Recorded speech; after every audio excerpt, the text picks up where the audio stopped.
ihn vielleicht schon abgeschrieben. Aber ich nicht. Er fehlt mir wirklich mehr, als ich mir zugeben möchte. Ja, was willst du jetzt machen? Ich muss ihn suchen. Ja, er hat mich eben immer so angeguckt und... Und du? Hast du ihn auch angeguckt? Ja, War er dir vielleicht sogar sympathisch? ja, sehr. Irgendwie war ich wohl auch in ihn verliebt. Gisela K. starb an einer Überdosis Heroin. Kanntest du sie? Sie war mal meine beste Freundin. Dein Freund ist auf Pille. Auf Pille? Ja, klar, Ecstasy. Ramon ist zurzeit mein bester Kunde.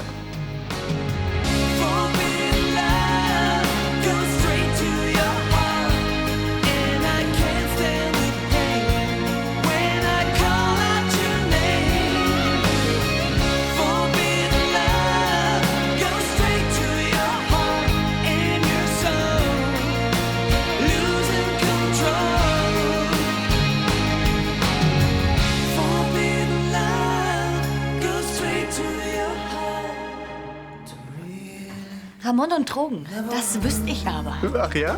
Ja, Ramon braucht nicht so ein Zeug, um gut drauf zu sein. Nein, Ramon braucht sowas nicht. Ramon ist auch ohne Pillen eine ausgesprochene Frohnatur. Solltest auch mal was einwerfen. So eine wahre Wunderwelt. Hey, Alter, komm!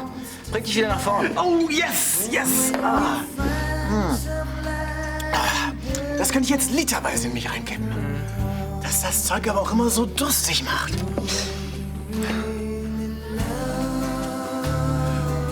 Oh. Ich glaube, dein Kumpel kriegt gleich ein bisschen Ärger. When you love a woman. Ay, Cariño. Du weißt gar nicht, wie sehr ich dich liebe. Ich weiß nur, dass du nicht ganz dicht bist. Gina, was ist denn los? Nichts.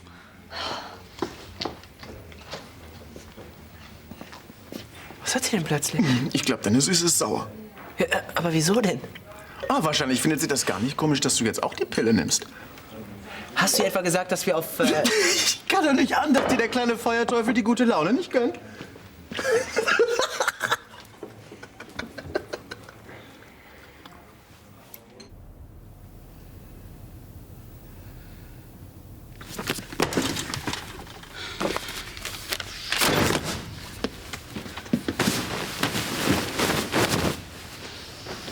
Morgen. Morgen. Na, ausgeschlafen? Nee. Was machst du denn so einen Krach? Es ist Wochenende. Ich mache keinen Krach, ich mache Ordnung. Muss das ausgerechnet jetzt sein? Ja, denn ich habe heute noch wahnsinnig viel zu tun. Mitten in der Nacht?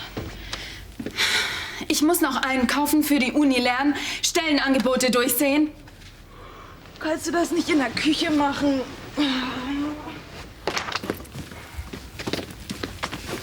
Nein, das kann ich nicht. Das ist schließlich mein Zimmer. Überall liegt was von mir rum. Ich räum's ja gleich weg. Staubsaugen wäre auch mal nötig. Ist ja gut.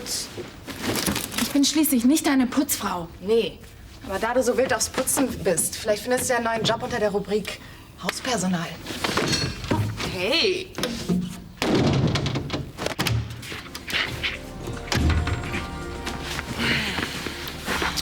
Gina, warum bist du weggegangen? Lass das. Ay, Cariño. Nix, Cariño. Hast du mir nichts zu sagen? Ich sag dir alles. Alles, was du hören Ja, möchtest. dann fang mal an. Du bist das süßeste Mädchen auf der ganzen Welt. Ramon. Du bist so schön, so intelligent, so leidenschaftlich, so... Verdammt noch mal, ich will wissen, warum du so einen Mist machst. Du bist immer so süß, wenn du sauer bist. Gina ist überhaupt nicht süß. Gina ist sogar total sauer. Denn Gina hat gerade erfahren, dass ihr Freund heimlich Drogen nimmt. Redest du von mir? Und ausgerechnet von diesem Kotzbrocken Ray muss ich das erfahren. Weißt du eigentlich, dass das verboten ist? Was? Seit wann ist Küssen denn verboten? Du bist ja nicht ganz dicht. Ich glaube, du musst erst mal deinen Rausch ausschlafen. Schlafen? Ich will aber jetzt nicht schlafen.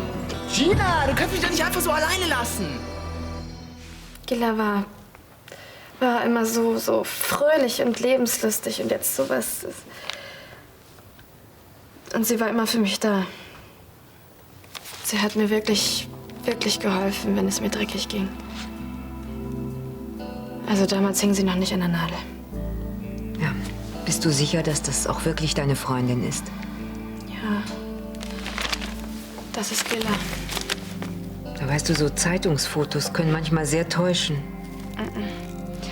Es steht da ja auch Gisela K. für Kösters. 20 Jahre alt. Genauso alt wie du. Seit wann kanntet ihr euch denn? Gilla war eine Kollegin damals. Ohne sie hätte ich den Strich bestimmt nicht überlebt. Ich bin so eine... Ich hab... wirklich... Machst du dir jetzt Vorwürfe, weil du den Kontakt abgebrochen hast? Ich hätte ihr wirklich helfen können. Weißt du, wenn jemand erst mal Drogen nimmt, ist es ganz schwer, ihn davon abzubringen. Ich hätte es wenigstens versuchen sollen. Sie wollte doch auch aus dem Dreck.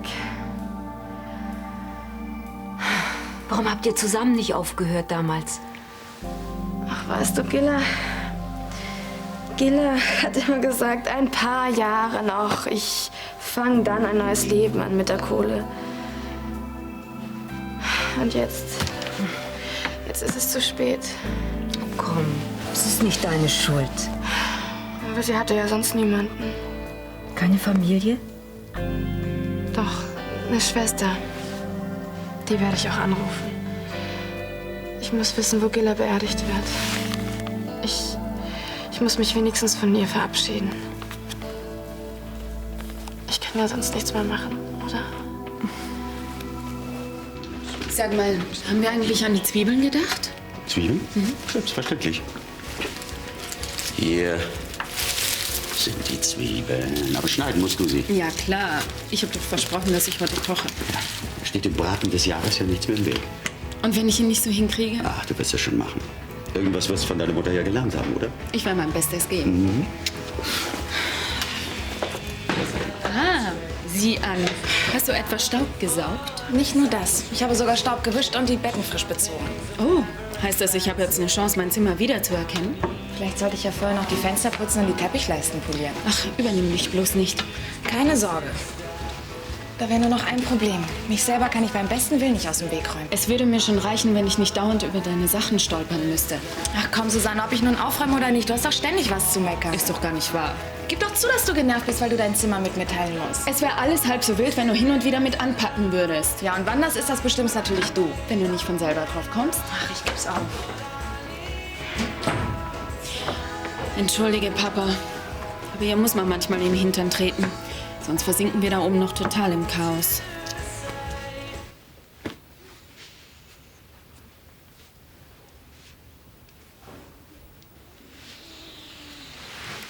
Morgen, Carino. Es ist schon Mittag. Ah, Mann, war das eine Nacht. Am liebsten würde ich jetzt da weitermachen, wo wir gestern Abend aufgehört haben. Mit Ecstasy? Nein, dir. Du hast mich doch nur gestern Abend so geküsst, weil du voll zugedröhnt warst. Ach, Gina, das bisschen das ich genommen habe. Das bisschen vernebelt dir noch das letzte bisschen Verstand. Weißt du eigentlich, dass das gefährlich ist? Keine Panik. Das Zeug ist total harmlos. Es war doch unheimlich schön gestern Abend. Für dich vielleicht. Aber dir hat's doch auch gefallen. Komm, das habe ich doch gemerkt. Ja, aber nur weil ich dachte, dass deine Gefühle für mich ehrlich waren. Gina, ich liebe dich. Aber diese Pillen, die scheinst du noch viel mehr zu lieben. Jetzt spinn doch nicht. Du warst doch nur so zärtlich zu mir, weil du Ecstasy genommen hast. Gina, ich brauche keine Drogen. Ich hab dich doch. Natürlich. Und warum pfeifst du dir denn das Zeug rein? Das mache ich doch nur so ab und zu mal zum Spaß. Du machst das öfter? Ja, ich hab's schon ein paar Mal genommen. Was ist denn dabei? Ich kann damit umgehen. Ich aber nicht. Du musst es ja auch nicht nehmen. Nein, ich muss auch nicht mit einem Typen zusammen sein, der sich selbst kaputt macht. Gina, ich habe noch nie irgendwelche Probleme davon bekommen. Es macht einfach Spaß. Man ist gut drauf, alles ist so easy. Was ist denn so Schlimmes dabei, hm? Ja?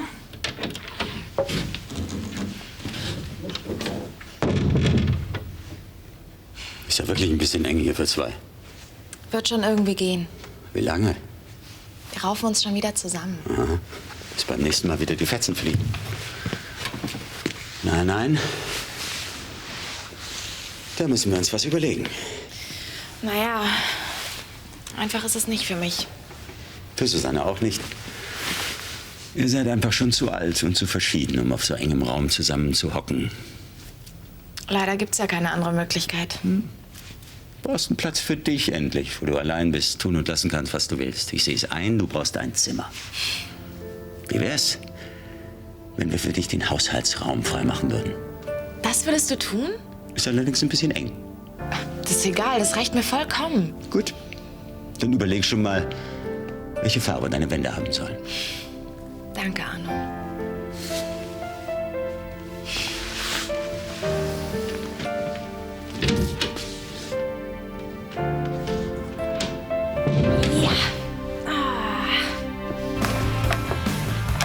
Das war Gillas Schwester. Und? Wann ist die Beerdigung? Das wollte sie mir nicht sagen. Sie wird nur im engsten Kreis beerdigt. Naja, das musst du natürlich respektieren. Aber ich stand ihr doch näher als irgendein Verwandter. Zumindest eine Zeit lang. Ich würde dir ein paar Blumen zum Friedhof schicken. Die kann ich höchstens zu ihrer Schwester schicken. Sie wollte mir noch nicht mal den Friedhof sagen. Entschuldigung, Rothmann mein Name, Carsten Rothmann. Tag. Na, guten Tag, was können wir für Sie tun? Ich komme wegen der Anzeige. Was für eine Anzeige? Nun, ich habe heute Morgen Ihre Suchanzeige in der Zeitung gelesen. Ja. Sie suchen doch nach diesem Henning von Anstecken. Ja. Und? Ich könnte Ihnen da ein paar interessante Dinge erzählen. Das ist ja... Sie kennen ihn? Also haben Sie ihn gesehen? Können wir uns nicht erstmal irgendwo setzen?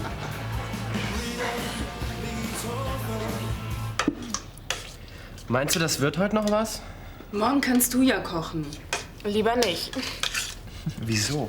Bei mir war das Essen wenigstens immer pünktlich auf dem Tisch. Das ist keine Kunst. Du taust ja eh immer nur diesen Tiefkühlfraß auf. Sollen wir dir was helfen? Endlich mal ein guter Einfall. Mit ein bisschen Übung kriegt ihr das Timing auch noch hin. Mit ein bisschen Übung kannst du demnächst den Haushalt hier schmeißen. Also, was soll ich machen? Einfach die Schüsseln auf den Tisch und fertig. Sag mal, bist du sicher, dass der Braten schon fertig ist? Wieso? Na, bei Mama hat das immer ein bisschen anders gerochen. Ja, bei mir riecht's eben so. Papa, kommst du? Ist endlich soweit? Ja. Sag mal, hast du da irgendwie Kümmel oder so dran getan? Ich werde euch schon nicht vergiften. Bei Iris hat er tatsächlich immer irgendwie anders gerochen. Alles ist anders, seit Iris nicht mehr da ist. Also wird auch der Braten etwas anders riechen dürfen. Also fangt an, bevor es kalt wird. Es werden sich in diesem Haus sowieso in der nächsten Zeit ein paar Dinge ändern. Ich glaube nicht mehr, dass Iris zurückkommt. Und ich habe die Absicht, den Hauswirtschaftsraum leer zu räumen. Du willst was? Anna braucht endlich ein eigenes Zimmer. Das ist eine gute Idee. Papa, das kannst du doch nicht machen. Ich meine, wenn sie doch wiederkommt. Dann wird sie woanders bügeln müssen. Aber du kannst doch nicht einfach ihre Sachen wegräumen. Es sind nicht ihre persönlichen Sachen. Es ist das Bügelbrett und die Nähmaschine. Damit fängt es an. Du willst gar nicht, dass sie wiederkommt. Du hast sie schon abgeschrieben.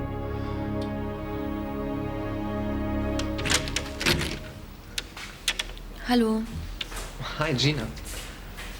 Hast du mal einen Augenblick Zeit? Klar, ein paar Minuten gehen immer.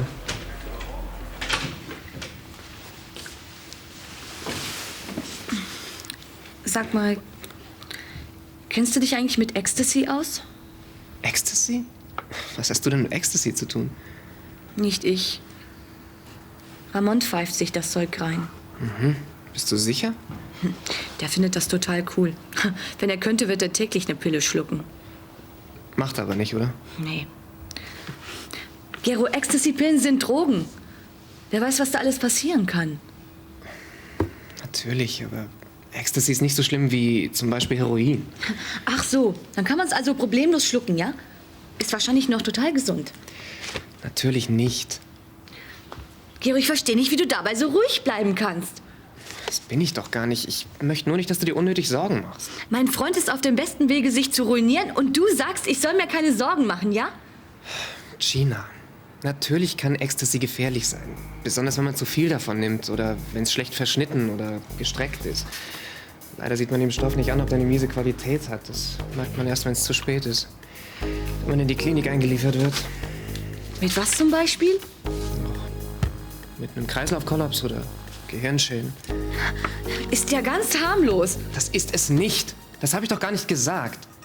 Ich habe nur gesagt, dass im Vergleich zu manchen anderen Drogen die Einnahme von Ecstasy meistens weniger gefährlich ist. Meistens. Na toll, warum sollte ich mir auch Sorgen machen? Soll Ramon sich das Zeug doch reinpfeifen, bis er hier mit dem Gehirnschaden landet, ja? Er soll sich gar nichts reinpfeifen. Aber können wir uns ja nicht normal darüber unterhalten? Normal? Du bist ja selber nicht mehr normal. Wahrscheinlich haben sie dir auch schon das Gehirn mit dem Zeug vernebelt.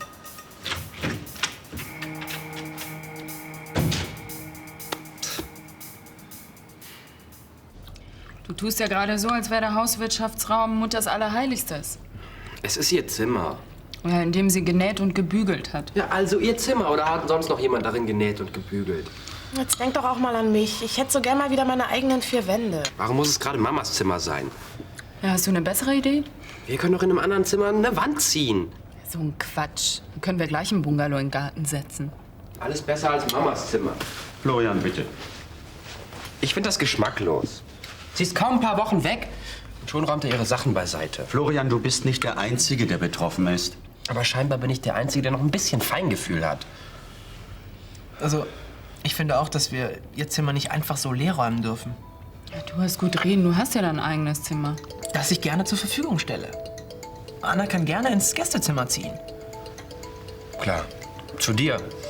Hübsche Idee. Anna wird begeistert sein. Nein! Ich meine, Anna zieht ins Gästezimmer und ich zu dir. Ja, wir können ja bei dir ein Klappbett aufstellen. Oder wäre das nicht okay für dich? Doch, klar, eigentlich schon. Das ist okay.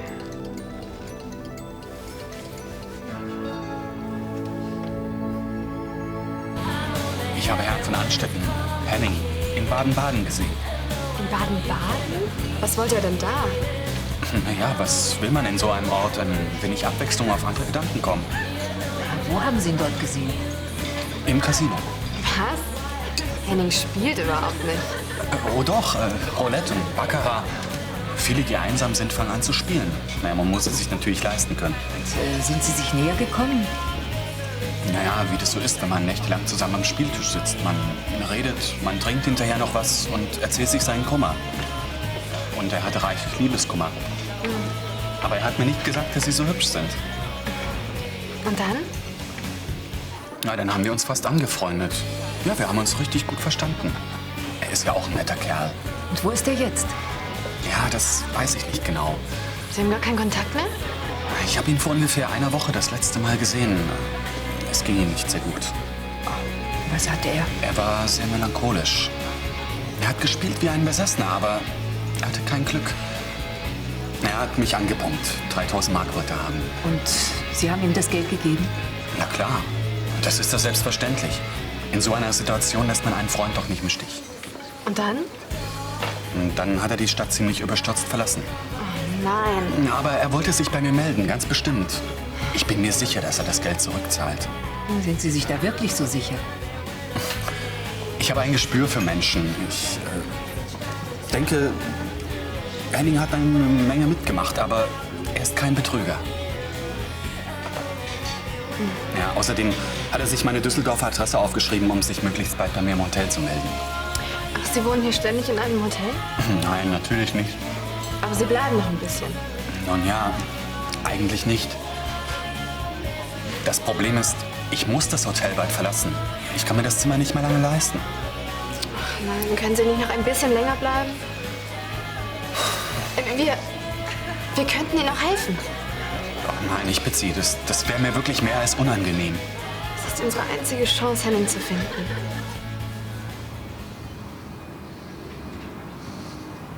Kapierst du denn nicht, dass ich mir Sorgen gemacht habe? Das brauchst du nicht. Ich hab das voll im Griff. Gina, jetzt mach doch nicht so einen riesen Film daraus, nur weil ich mir gestern Abend mal ein bisschen gegönnt habe. Hm? Sag mal, ist das Zeug nicht sündhaft teuer? Ja, schon. Alles, was gut ist, hat eben seinen Preis. Und was kostet sowas? Naja, wenn der Stoff gut ist, muss man schon so 20 bis 50 Mark hinblättern. Verdammt viel Geld, um einmal high zu sein.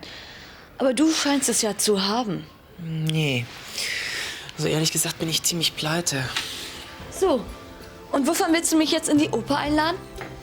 In die Oper? Wenn ich mich recht erinnere, wolltest du mich zum Ballettabend in die Oper einladen. Ach so, ja.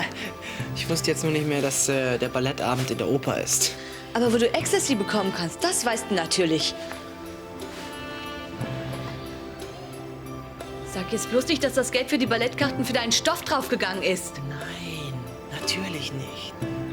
Du wolltest mich doch einladen. Oder hast du das vergessen? Wie könnte ich das vergessen? Was denkst du denn von mir? Nach dem Ehrausch traue ich dir alles zu. Oh, Carlinho. Selbst wenn ich 100 dieser Pillen geschluckt hätte, da würde ich doch unseren Ballettabend nicht vergessen. Da wäre ich mir nicht so sicher. Gina. Ich stehe zwar nicht so auf diese Verrenkungen zu klassischer Musik, aber wenn es dir Spaß macht, dann gehen wir natürlich hin. Koste es, was es wolle. Sag mal, sind das alles deine Sachen? Sag bloß, du kannst meine Klamotten nicht von Susannes unterscheiden. Ach, Anna, ich habe mich doch noch nie so mit Mode ausgekannt. Außerdem, irgendwie lauft ihr eh alle gleich rum. Findest du? Naja, wenn du immer woanders hinschaust. Deins? Nee, Anus. Jetzt werd mal bloß nicht frech, du, sonst... Was sonst? Sonst überlege ich mir das noch mal, ob ich Ramon in meinem Zimmer aufnehme. Ah ja, das heißt, ich muss mich jetzt richtig gut mit dir stellen, hm? Das will ich dir aber auch schwer geraten haben. Ich bin dir wirklich dankbar. Und Ramon auch. Wofür? Dafür, dass sie zusammenzieht, damit ich mein eigenes Zimmer bekomme. Ist für alle am besten so. Naja, du hättest ja auch Nein sagen können. Ist doch das Mindeste, was ich tun kann. Danke.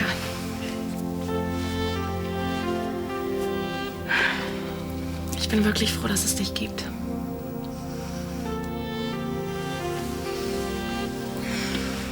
Hoffentlich sieht Ramon das genauso.